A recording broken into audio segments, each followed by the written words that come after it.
Magandang araw mga ka-TH, Luzon, Visayas at Mindanao, sa mga subscribers ko, sa mga kapatid ko sa treasure hunting, mga kaibigan ko sa treasure hunting. Nandito ako ngayon sa isang lugar mga ka-TH na kung saan naka-US ito sa aking hukay doon. Galing doon, naka-is ito. At sa tulad ng sinabi ko mga ka-TH, meron itong niyog na ito, puno ng niyog. Mayroon itong nakaukit na heart. Yan mga ka-TH. Heart siya na talagang sinadya mga ka-TH. Parang ginamitan ng laser mga ka-TH. Oh. Sa itaas niya ay mayroong mga butas-butas. Ayan, mga ka-TH. Oh. Parang siyang mukha mga ka-TH. Mukha na ang bunganga ay ginawang, ang heart ay ginawang bunganga. Ito mga ka-TH.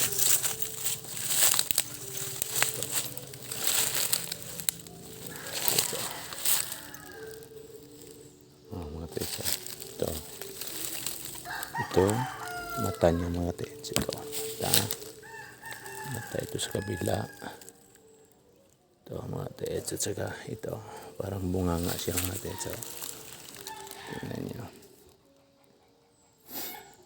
Meron siyang mga butas-butas at kung tingnan natin na maigi mga ka-TH, para siyang mukha ng tao mga ka-TH, na kung saan ang heart, maliit na heart, ay ginagamit bilang bunganga.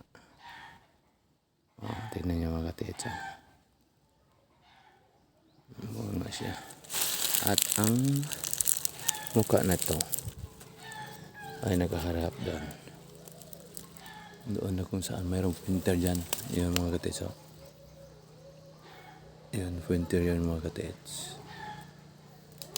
Doon ito nakaharap mga ka-TH. So kung tingnan natin ang maigi mga ka-TH, parang ginamitan ito ng laser mga ka-TH. Tingnan mo.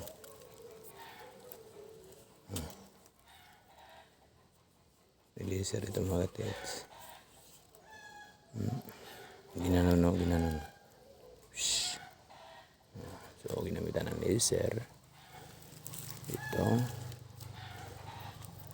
mayroon pa nga dito. So mayroon parang X dito. So yan ay nakaharap doon.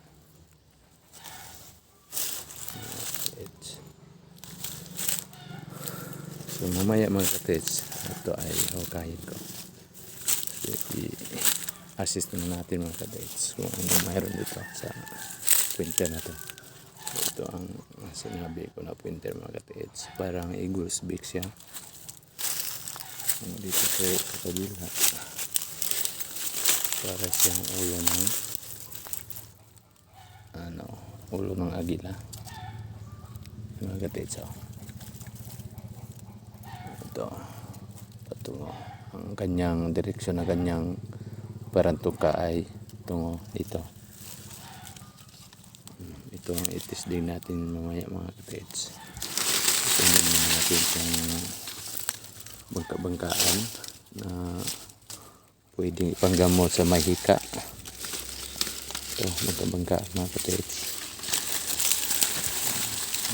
Panggamot ng hika mga ka-TH. Bangka-bangkaan. So dito sa yung tisdig mga ka-TH. At sa gilid ng pointer na ito mga ka-TH, merong butas to. Yan ha. Yeah, may butas siya mga ka-TH. Parang tumingin dito mga ka-TH dito. Banda mga ka-TH. So kaya ko ito mga ka-TH. Makita natin kung ano ang laman dyan sa ilalim.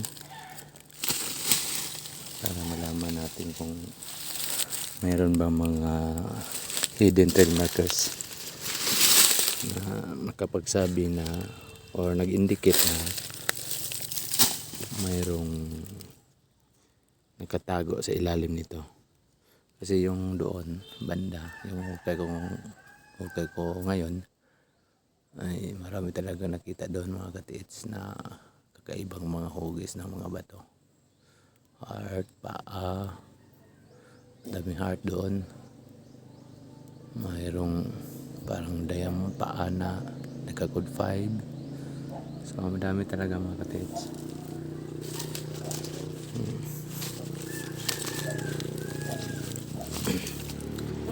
So itisdig ko ito mga katiits. Mayroon pa ditong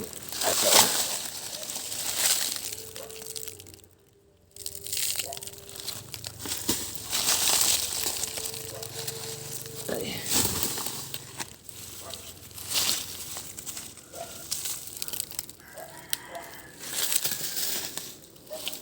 So yun mga katiits.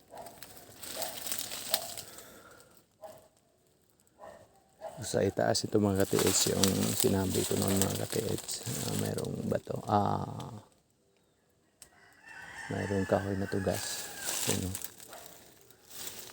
Yan, tugas yan pero patay na siya mga katiits. Patong siya sa pangpang mga katiits. Yun. Saka ito yan ay natapat sa dito.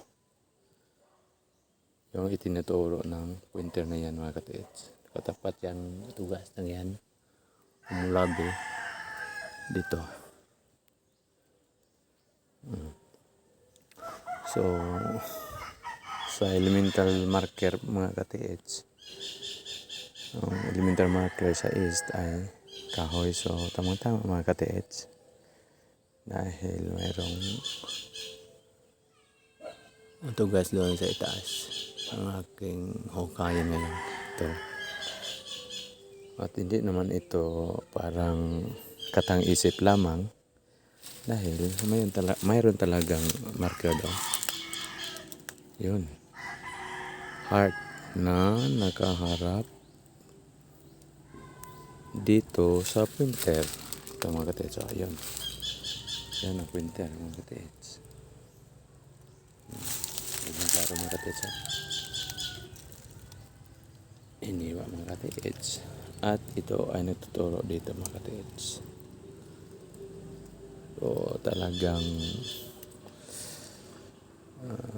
mayroon akong basihan na mag-tisdig dito dahil sa mga legit markers na nakita ko dito sa paligid sa lugar na to. Yung mga katiits. So yun ang tatandaan natin. Kung maghukay man tayo, huwag tayong basta-basta maghukay lang. Dapat mayroong mga markers talaga para hindi masayang yung oras natin, yung panahon natin sa kakahukay na wala namang kahinat na mabuti. So yung iba nagsasabi na marami daw napurdoy. Sa akin wala. Enjoy ko na lang ito. Enjoy ko na lang kasi hobby ko ito. At hindi natin alam na makakuha tayo mga katiits. So hanggang dito lang mga katiits para makaumpisa na ako sa pag-tisdig sa parte na ito mga katiits. So lagi natin tatandaan mga katiits ng tunay na kayaman ng ating kalusugan. Salamat po.